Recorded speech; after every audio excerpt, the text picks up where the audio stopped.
Thank you, Mark. Once again, joined by Mike Robinson, all the way back from Colorado. You were out there on the field till 2:30. Well, probably after 2:30 a.m. Definitely a little bit after that, but you know what? It was well worth the trip. You know, got to fly in and out of Toledo, so I was excited about that. Let's talk about offense. Yeah. First off, the running game for Toledo was absolutely outrageous. Bryant Kobach ended up earning MAC Player of the Week honors. Shaquille Seymour was right in there when he wasn't. I mean, it was a dominant showing. And this is just last week when we talked about it, the Rockets had to dominate on the line of scrimmage, and that's what they came out there and did. They said, we're going to establish the run.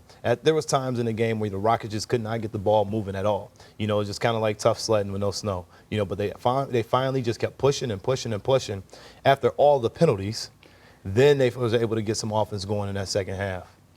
Mentally, they trudged through a ton of penalties, a player getting ejected. I mean, they were really tried and tested on Saturday. Yeah, the halftime was pretty tough. I had to interview Coach Kendall at the half, and let's just say he's a prophet. You know, he made one thing. He said to me, he said, "Hey, this is what I'm going to tell you, Mike.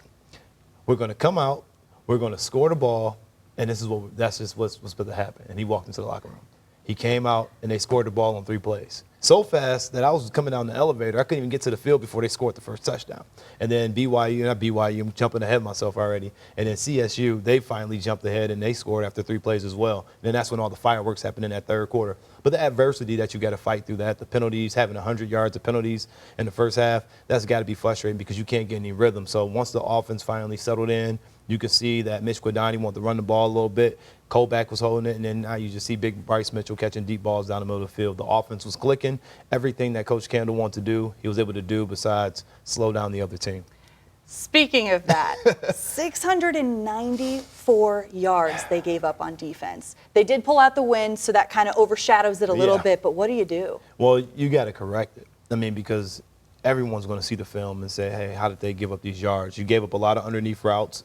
Their players are really good. You know, Jackson, he was a stud wide receiver. Stud wide receiver out there. He made a lot of big plays, ended up getting injured late in the game. But the cool thing was that this team battled back. They gave up so many yards. And in that fourth quarter on that last drive, the defense really stepped up. You know, they were tested. They gave up a lot of the big plays. You know, had the Auburn transfer come in and do his thing as well. So this is just something that the Rockets are going to have to bounce back from defensively. They got to kind of wash this thing away, come back next week and say, hey, we got a big game at home versus BYU. This is a big physical team.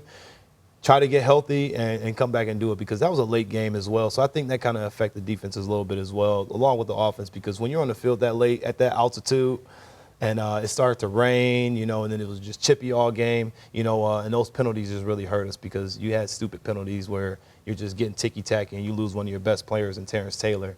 I mean, the defense have to find a way this week to really shore up the run because if that run game is really shut down, then you see the Rockets kind of walk out there with maybe a 21-point victory. It was a solid way for them to end it, though. Yeah. That was an exciting finish for the defense. Too exciting. A little too exciting, exactly. Unless you know the outcome, then it was okay. But is that something to kind of, I know that they are looking at the tape and they are going to correct some things, but at least you had that to end on, so it wasn't really a bad taste, plus the win. Well, you know what, to get out of there in a 4.5-hour football game, you know, and as you said, it's the longest football game in Rocket history, you know, after coming off of shutout, you know, your defense came from a high, and then now you came to like a low, but the adversity that you had to battle. Because there's going to come to games where you got to go against NIU, and it's going to be rain all day, and it's going to be snow, it's going to be cold. You got to go to Buffalo. You know, you got to travel and go on the road and go there where I'm pretty sure it's going to be 5 feet of snow. So this is just some things that they got to work through, and for them to be able to fight through that, I think they did a good job. And this week is kind of what Coach Kendall likes to do. You know, he likes to have a rough week like that where he can bounce back and say, hey, we got an even bigger opponent. You know, so now they can't really dwell too much on what happened to them this past weekend. It's just, hey, let's get better. Let's find a new way to get better because you got an even tougher opponent coming in this week. BYU coming in, arguably the toughest opponent they will face, at least so far this season. You got outside of Kentucky, I think so. I mean, because Kentucky was solid, but this is just a physical team, and sometimes they got men on the team that's 25, 27 years old. So you're dealing with adults, like real adults.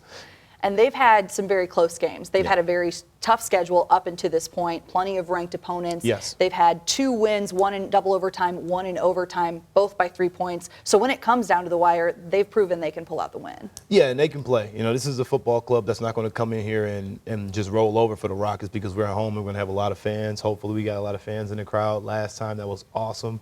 Fill up the glass bowl. Toledo, they love it. So outside of that, you got to really come out here and establish a run, because this is a physical team, and they're bigger than us up front, and they're going to want to get rough and tough with us and really push us around. All the Samoan kids on that team, and they love it. Their coaches is really awesome. He's a very good motivator.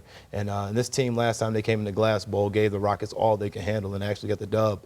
So this is going to be a little bit of a revenge for this coaching staff and for this team, because they don't want to go. Last time we went out to BYU, it's a beautiful scenery, but we left with a heartbreaking loss and gave up a lot of yards as well. So the same thing can't happen this year. If you shore up the defense, if they tighten up on the edges, I think you'll be fine in this game here.